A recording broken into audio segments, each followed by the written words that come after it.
Go. Do it for you.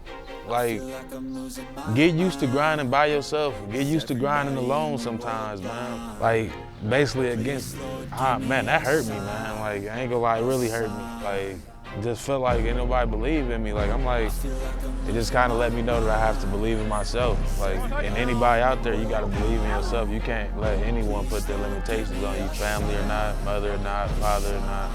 You can't. I wanna be the greatest. Everybody on the fake shit. I look around and feel like everybody is the fakest. I make this every day and I'm impatient. Hoping one day I blow up from the basement. Statement.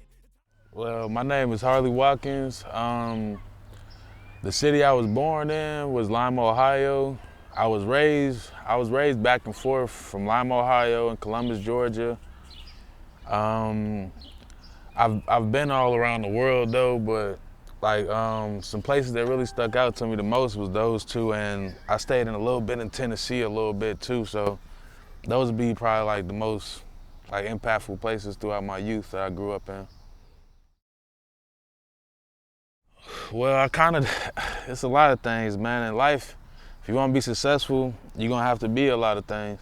Yeah. There's no mercy in this world, just hunger, thirsty persons in different versions, each new update that shit worsens. Look back the curtain and you'll see the different vermin. We all have different burdens that all seem to cause disturbance. I play pro football. I'm a personal trainer, actor, motivational speaker. I got my own, like I'm a co-founder of my own foundation, which is called Football is Life Kids Camp, where we take troubled youth and active youth and teach them the fundamentals and safety of football and just teach them life for real. So that's what I do as a profession. I started off, I was playing like amateur football, and I was doing robotic welding and construction, and I was doing a little bit of landscaping as well. I played football since I was about 7 years old, but when I say I started taking it seriously, I would say probably about my junior and senior year. Unfortunately for me, that was a little bit too late because by then I kind of messed up my first 2 years being ineligible, and like I would always work out with the team and all that, and do just enough to play, but I would never keep it going to where I can play the next following years. I could never really play consistently. So my junior year and senior year, unfortunately, I couldn't play.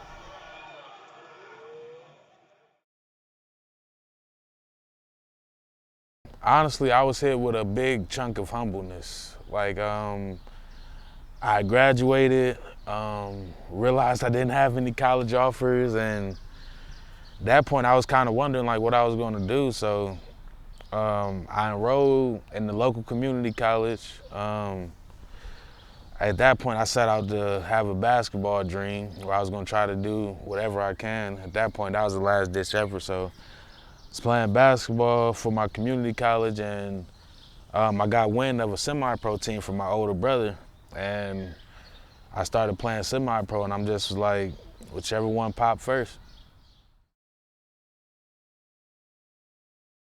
The thing that I like about football is just the discipline, and like it's just, like football is organized fighting for real, man, if people don't really know, and it's just like learning the techniques. It's almost like it gives you superpowers. Like your timing is different, your physicality is different, the way you approach life is different. Like you have to be a certain type of dedicated person to do gladiator sports like football, boxing, and hockey, MMA, like those type of sports.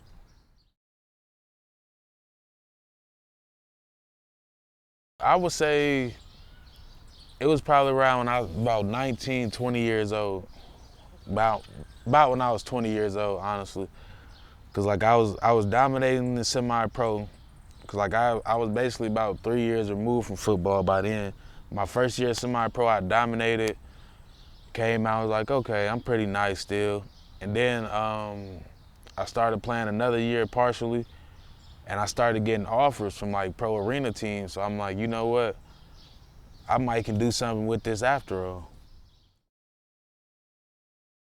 Basically, I got an offer from this team in Marion, an offer from this team in Dayton also, which is basically about an hour, 2 hours away from here, about an hour and a half away from here. But they were just telling me like, you know, they were gonna pay me to play football, and I'm just like, I got kids to take care of, I'm a struggling student, I'm working. I'm like, you know, I basically get a vacation to do something that I love, so my mother and grandmother always told me, go for opportunity, don't go for money, so I chose opportunity, so I ended up waiving my eligibility for college and took off with the pro football. I wanna be the greatest. Everybody on the fake shit. I look around and feel like everybody is the fakest. I make this every day and I'm impatient, hoping one day I blow up from the basement. Statement, the top is so vacant. I don't hear shit that I think is amazing. Waiting for my day when I'm playing sold out shows for 1,000 faces. Hey, give me that crown, get in my way and to be put down. It ain't your place, don't diss my town. If I want that shit, then I'll get it right now. I'm losing it, the noose it fits, some losing shit, a stupid myth. You choose to live or choose to dip, you choose to fight or lose your grip and lose a gift. I feel like I'm losing my mind.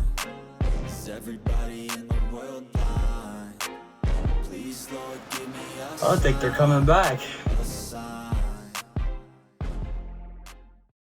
Well, my grandmother, she was always supportive of me, so I definitely got the support of her.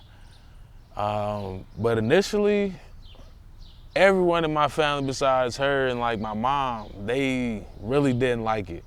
Like everyone basically told me I was dumb, I had a good job robotic welding, I should have just do that. Even though I was miserable doing it, they was just like, do that. Like, be a miserable robotic welder and just live life. Like everyone like was just like basically against it. Man, that hurt me, man. Like I ain't gonna lie, it really hurt me. Like just felt like ain't nobody believe in me. I'm watching TV, I'm thinking like I can be there. Like I'm seeing how fast guys are and I know how fast I am, I know how strong I am. I'm like, I can be there, like what's stopping me? I would even compare myself like we would watch the draft class and I would compare myself to prospects in the draft class, like he's 6'2", 220, I'm 6', 200, you know? They just didn't believe that I could do it, you know? Honestly, I used it as motivation. Like, cause I'm like, you know what? Like, I made a pro team, and I was serious about it, obviously. And at that point, I'm already proving them wrong. So I'm like, all right, now I just got to prove that I'm worth it here, you know. And I locked in, and it helped motivate me, honestly, man. I'm kind of glad that they did, like, you know. It just kind of let me know that I have to believe in myself. Like, and anybody out there, you got to believe in yourself. You can't let anyone put their limitations on you, family or not, mother or not, father or not. You can't. The practices was harder than the games. Like the practices, you know, you push yourself super hard there and training yourself super hard, so when you actually get to the game, it's easy. So the practice part was actually harder than the game. Honestly, man, it was bittersweet. Cause I'm thinking when I make it there, I'm thinking it's gonna be like TV. Like, you know, you make it there, you think everyone's gonna show you love, and you don't think about any hate coming, you know what I mean? It's like, at first I'm thinking, all right, my whole life changed when I went pro, and then it's just like, it just really didn't. Like, I was still the same person. Basically being extremely humble, being extremely dedicated, extremely persistent, and basically, man, you gotta kind of be a kind of naive far as like when it comes to optimism. Like you gotta be like oblivious to like other people, because people are gonna look at you like you crazy. Like when you tell them you can do something, like people, like they don't really see that in you. No one's gonna ever see that in you, especially if they're close to you and grew up with you. Like that's something that you have to learn as an athlete, like, or as an entertainer in general. Like if you make it, you gotta know you gotta kind of alienate yourself. Like if you meet anybody in our realm that's been successful, they alienated themselves from people, and you know what I mean? It works out.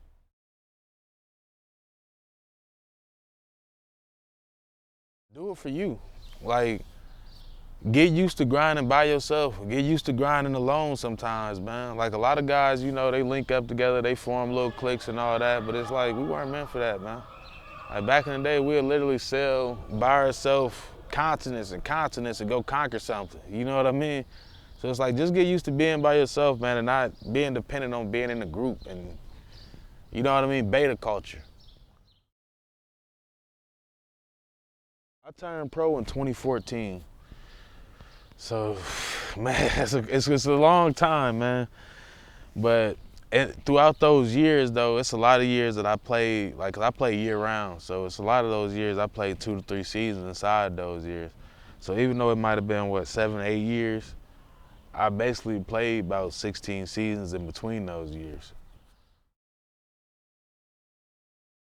I haven't played in the actual game, but I worked out for them 3 times. Now that experience, like, 'cause my first time I went, I just won a gold medal because I played with Team America and all that. So like I'm still, you know, pretty naive, you know, to the whole process and how it works. So I went, I did my little combine workout with everybody. It was probably about 100 guys there. And like they didn't tell me anything bad. Like what got me is I'm thinking, like I said, the TV and the media, like the movies, you know, you think coaches are just horrible. And you get there and realize, like, man, they talk to you like humans. Like, dude, they said you had good speed, good eye coordination. You can do better on your IQ because I kept getting, like, I tried out for linebacker, and I kept getting sucked in. Like, when I was reading for the run, I would get sucked in. And then, like, in the NFL, if you get sucked in too much, like, that little split second to be them getting a touchdown or them getting the first down. So they don't like when you get sucked up inside certain things, and you still got to be able to do coverage as well. So I was suspect on coverage, and basically my reading was a little bit slower. They wanted me to pick that up. So it was like a learning curve, like just telling me where I needed to be. Next time I came back, I worked out for linebacker and DN, like as a hybrid. And they basically, like, they taught me like that I needed to get a little bit more size to me because I had slimmed down the speed, like to be able to get more speed so I can cover from the last time when I was talking to them. But I had lost a lot of my strength, like, you know, when I was doing that. So they wanted me to bulk up next time I came. Next time I came, instead of being about 240, I was about 290. You know what I mean? About 270, 290. I could still move. I mean, not 270, but 280, 290, but within that ballpark. Like, I could still move, but then it was like, you're too heavy for the dimensions we want you to be at. So it's always the little invariables that, you know, that'll get you. Stay dedicated to your craft, man. Don't give up on yourself. I don't care what nobody tells you. Just stay focused, stay dedicated, keep grinding. I feel like I'm losing my mind. Is everybody in the world blind? Please, Lord, give me a sign.